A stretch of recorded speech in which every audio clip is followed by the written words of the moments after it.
जय हो देव गुरु बृहस्पति देव की। आज के इस पावन वीडियो के माध्यम से हम जानेंगे बृहस्पतिवार व्रत की एक अत्यंत प्रेरणादायक और चमत्कारिक कथा। क्या कभी ऐसा हो सकता है कि किसी व्यक्ति के पास अपार धन हो, भरा पूरा परिवार हो, मान सम्मान हो, लेकिन फिर भी उसका सौभाग्य धीरे धीरे उसे दूर हो जाए? क्या केवल अहंकार मनुष्य से उसकी खुशियाँ छीन सकता है? और क्या सच्ची श्रद्धा, विनम्रता और देव गुरु बृहस्पति की कृपा बिगड़ी हुई तकदीर को भी बदल सकती है? आज की कथा हमें इसी सत्य से परिचित कराएगी। यह कथा है एक धनवान सेठ की, जिसमें अहंकार में आकर धर्म का मार्ग छोड़ दिया। लेकिन जब जीवन में संकट आया तो देव गुरु बृहस्पति ने उसे एक ऐसा पाठ पढ़ाया जिसने उसका जीवन बदल दिया। साथ ही हम जानेंगे बृहस्पतिवार व्रत का महत्व, पूजा सामग्री, व्रत विधि, व्रत के नियम, व्रत के लाभ और देव गुरु बृहस्पति का मंत्र और उनकी पावन आरती। तो आइए श्रद्धा और विश्वास के साथ देव गुरु बृहस्पति का स्मरण करें और आरंभ करते हैं बृहस्पतिवार व्रत की पावन कथा। हिंदू धर्म में गुरुवार का दिन देव गुरु बृहस्पति और भगवान विष्णु को समर्पित माना जाता है। यह व्रत ज्ञान, विवेक, सौभाग्य, विवाह सुख, संतान सुख और स्मृति के लिए किया जाता है। मान्यता है कि श्रद्धा और नियम पूर्वक किया गया यह व्रत जीवन में सकारात्मक परिवर्तन लाता है। अब जानते हैं बृहस्पतिवार व्रत की पूजन सामग्री। पीले वस्त्र, हल्दी, चना दाल, पीले पुष्प, केला, गुड़, बेसन के लड्डू, चंदन, अक्षत, धूप दीप, गंगा जल, तुलसी दल, भगवान विष्णु अथवा बृहस्पति देव का चित्र और पूजा का कलश। प्रातः स्नान करके पीले वस्त्र धारण करें, व्रत का संकल्प लें, भगवान विष्णु और देव गुरु बृहस्पति का ध्यान करें, दीपक प्रज्वलित करें, हल्दी, चना दाल, पीले पुष्प, केला और गुड़ अर्पित करें, व्रत कथा का श्रवण करें, ओम ब्रह्म बृहस्पति नमः मंत्र का जाप करें, संध्या समय आरती करें। व्रत के नियम भी जानें। झूठ ना बोले, क्रोध से बचें, किसी का अपमान ना करें, दान और सेवा का भाव रखें, सात्विक भोजन ग्रहण करें, घर में कलह और कटु वचन से दूर रहें, मन, वचन और कर्म से ईश्वर का स्मरण करते रहें। आइए अब सुनते हैं बृहस्पतिवार व्रत की पावन कथा। प्राचीन समय की बात है। एक नगर में एक अत्यंत धनवान सेठ रहता था। उसके पास धन की कोई कमी नहीं थी। बड़े बड़े भवन, असंख्य नौकर, भरे हुए भंडार और दूर दूर तक फैला व्यापार। नगर में उसका बहुत सम्मान था, लेकिन धन के साथ साथ उसके भीतर अहंकार भी बढ़ने लगा। सेठ की पत्नी बहुत धार्मिक और श्रद्धालु थी। वे प्रत्येक गुरुवार देव गुरु बृहस्पति का व्रत करती, भगवान विष्णु की पूजा करती, गरीबों को भोजन कराती और दान देती। लेकिन सेठ को यह सब पसंद नहीं था। वह कहता, ये सब पूजा पाठ व्यर्थ है, धन मेहनत से मिलता है, व्रत और पूजा से नहीं। पत्नी समझाती, लेकिन सेठ कभी उसकी बात नहीं मानता था। धीरे धीरे उसका अहंकार बढ़ता गया। एक गुरुवार की बात है। पत्नी पूजा की तैयारी कर रही थी। पीले पुष्प, चना दाल, गुड़ और केले रखे हुए थे। सेठ ने क्रोध में आकर पूजा की सामग्री को हटा दिया और पत्नी से कहा, आज से ये सब बंद करो। पत्नी दुखी हुई, लेकिन उसने मन ही मन देव गुरु बृहस्पति से प्रार्थना की। समय बीतता गया। धीरे धीरे सेठ के व्यापार में हानि होने लगी। जहाँ पहले लाभ होता था, अब वहाँ घाटा होने लगा। व्यापारिक साझेदारी दूर होने लगे, घर में कलह बढ़ने लगी, धन कम होने लगा। कुछ ही वर्षों में वह सेठ, कभी नगर का सबसे धनी व्यक्ति होता था, कर्ज में डूब गया। एक दिन निराश होकर वह घर से निकल पड़ा। चलते चलते वे एक मंदिर पहुंचा, जहां एक संत कथा सुना रहे थे। संत कह रहे थे कि अहंकार मनुष्य का सबसे बड़ा शत्रु है।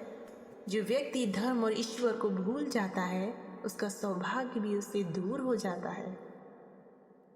सेठ को लगा मानो ये बातें उसी के लिए कही जा रही हो। कथा समाप्त होने के बाद उसने संत को अपनी सारी कहानी सुनाई। संत मुस्कुरा कर बोले, तुम्हारे जीवन में संकट का कारण धन की कमी नहीं, अहंकार है। यदि तुम श्रद्धा के साथ बृहस्पतिवार का व्रत करो, गरीबों को भोजन कराओ, और पीली रोटी या चने की दाल का दान करो तो देव गुरु बृहस्पति की कृपा अवश्य प्राप्त होगी। सेठ की आंखें खुल गईं।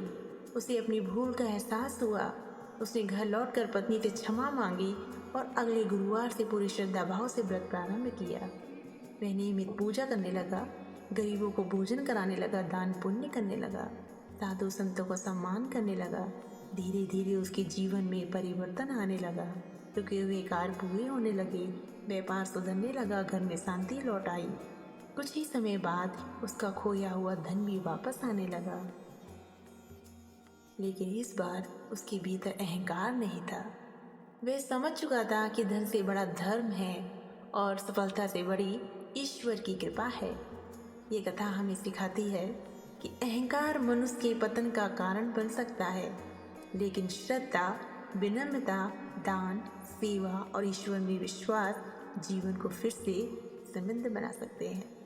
देवगुरु बृहस्पति धन से अधिक सद्बुद्धि और धर्म को महत्व देते हैं। अब यह प्रश्न उठता है कि आखिर श्रद्धा और विश्वास के साथ किए गए बृहस्पतिवार व्रत से क्या लाभ प्राप्त होते हैं। मान्यता है देवगुरु बृहस्पति की कृपा से ज्ञान और विवेक में वृद्धि होती है, निर्णय लेने की क्षमता मजबूत होती है, घर में सुख शांति और सकारात्मक ऊर्जा का संचार होता है, वैवाहिक जीवन में मधुरता आती है, संतान सुख की प्राप्ति का मार्ग प्रशस्त होता है, रुके हुए कार्यों में गति आती है और जीवन में सम्मान व समृद्धि का मार्ग खुलता है।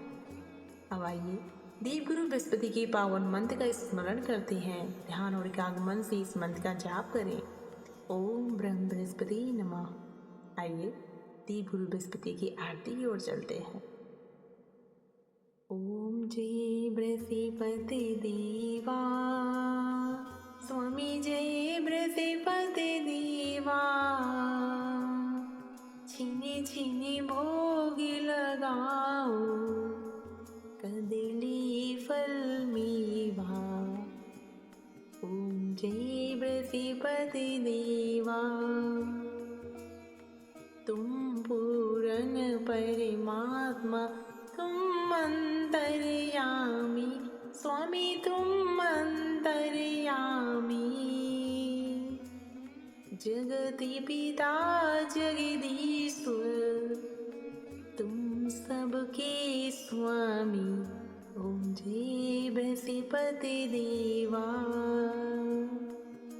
चरणामृत निज निर्मल, सब पातक हरता, स्वामी सब पातक हरता,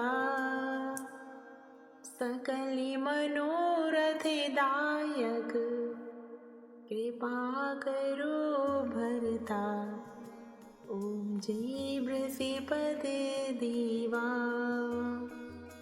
तन मन धन अर्पण करो, जो कुछ है मेरा देवा, जो कुछ है मेरा,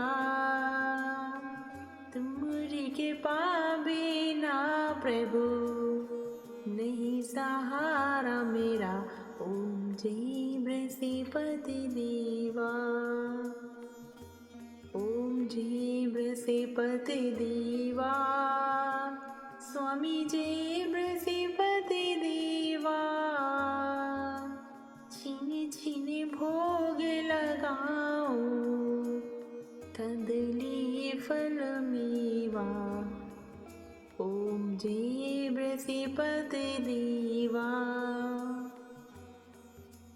प्रिय भक्तों, ये कथा हमें याद दिलाती है कि जीवन में चाहे कितना भी धन क्यों ना आ जाए, हमें कभी धर्म, विनम्रता और ईश्वर का साथ नहीं छोड़ना चाहिए, क्योंकि जब ईश्वर की कृपा साथ होती है तो कठिन से कठिन परिस्थिति भी सरल हो जाती है। देवगुरु बृहस्पति की कृपा आपके जीवन में ज्ञान, सुख, शांति, समृद्धि और सौभाग्य लेकर आए। जय देवगुरु बृहस्पति।